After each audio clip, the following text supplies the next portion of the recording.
Tous, nouvelle vidéo aujourd'hui dans laquelle je vais partager avec vous une nouvelle astuce de validation de données en conditionnel. Je m'explique. Donc, on a ici un petit tableau ici avec une liste de tâches et on a une date d'exécution. Par exemple, la date d'exécution, on a un impératif, c'est un mois. Donc le collègue ou le collaborateur ne pourra rentrer aucune autre date autorisée entre ces deux dates-là, c'est-à-dire le 1er octobre et le 31 octobre. Après, on peut, peu importe, hein, c'est à vous de choisir les dates.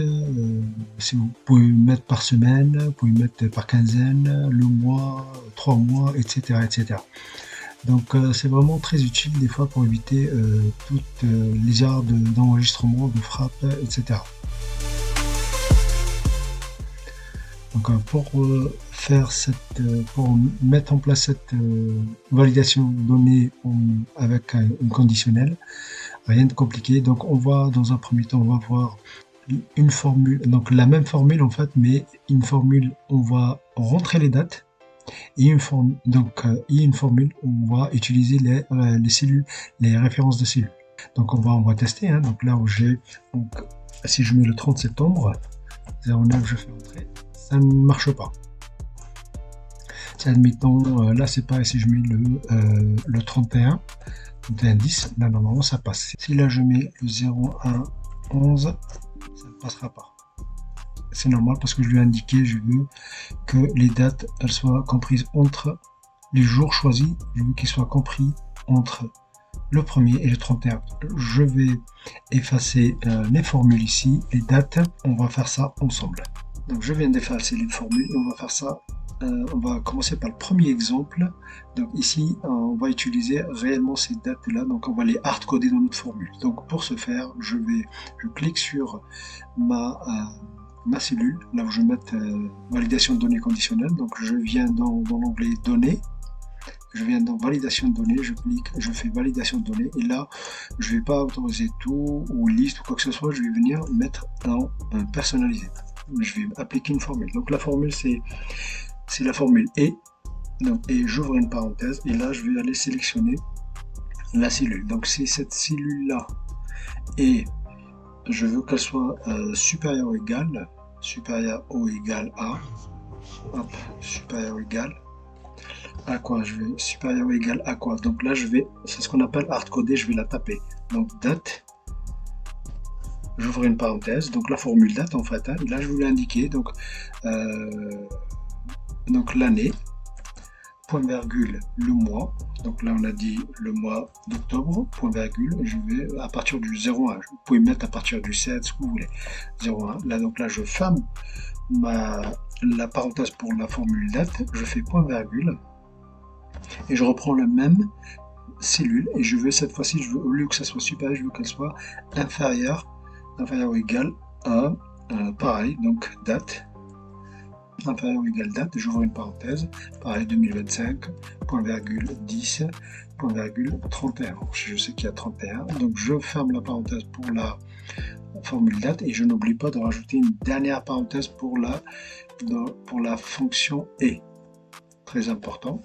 À partir de là, ma formule est terminée. Je peux modifier la saisie ici. Je peux mettre un titre pour faciliter en fait mettre des messages explicites pour dire il faut choisir la date comprise entre ces deux dates là. Pareil, message d'alerte, je peux personnaliser, mais ça c'est à vous de voir.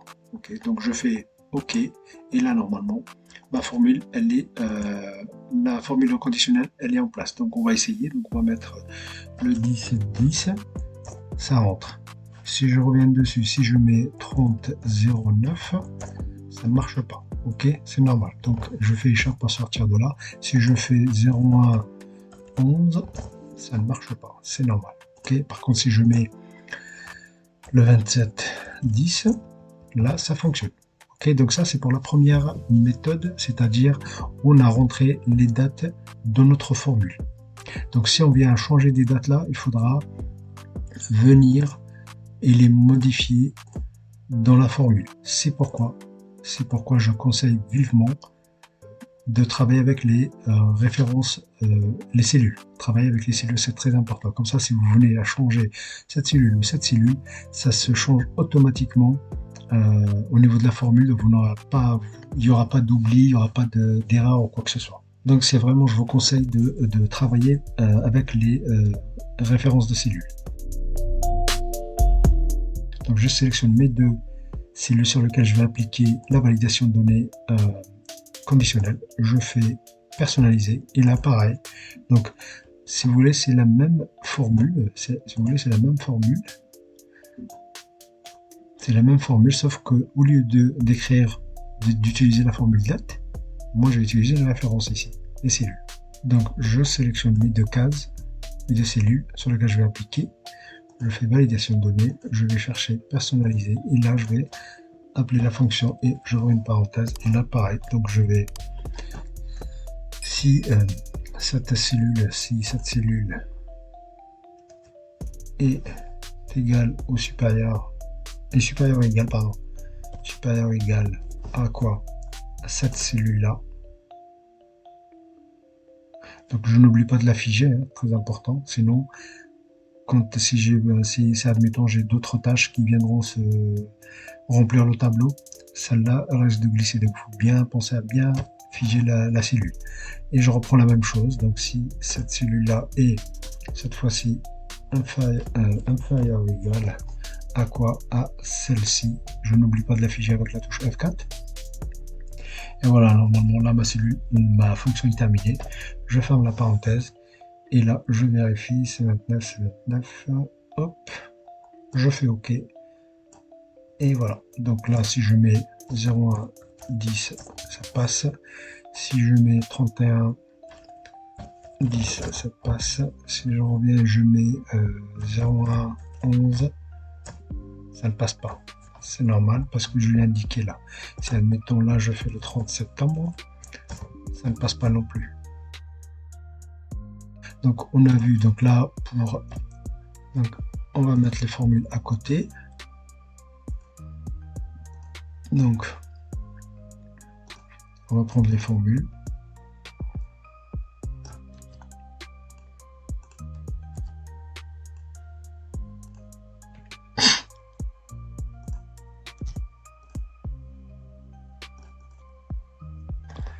Et là on va prendre pareil, la formule avec les références. Donc voici les formules utilisées.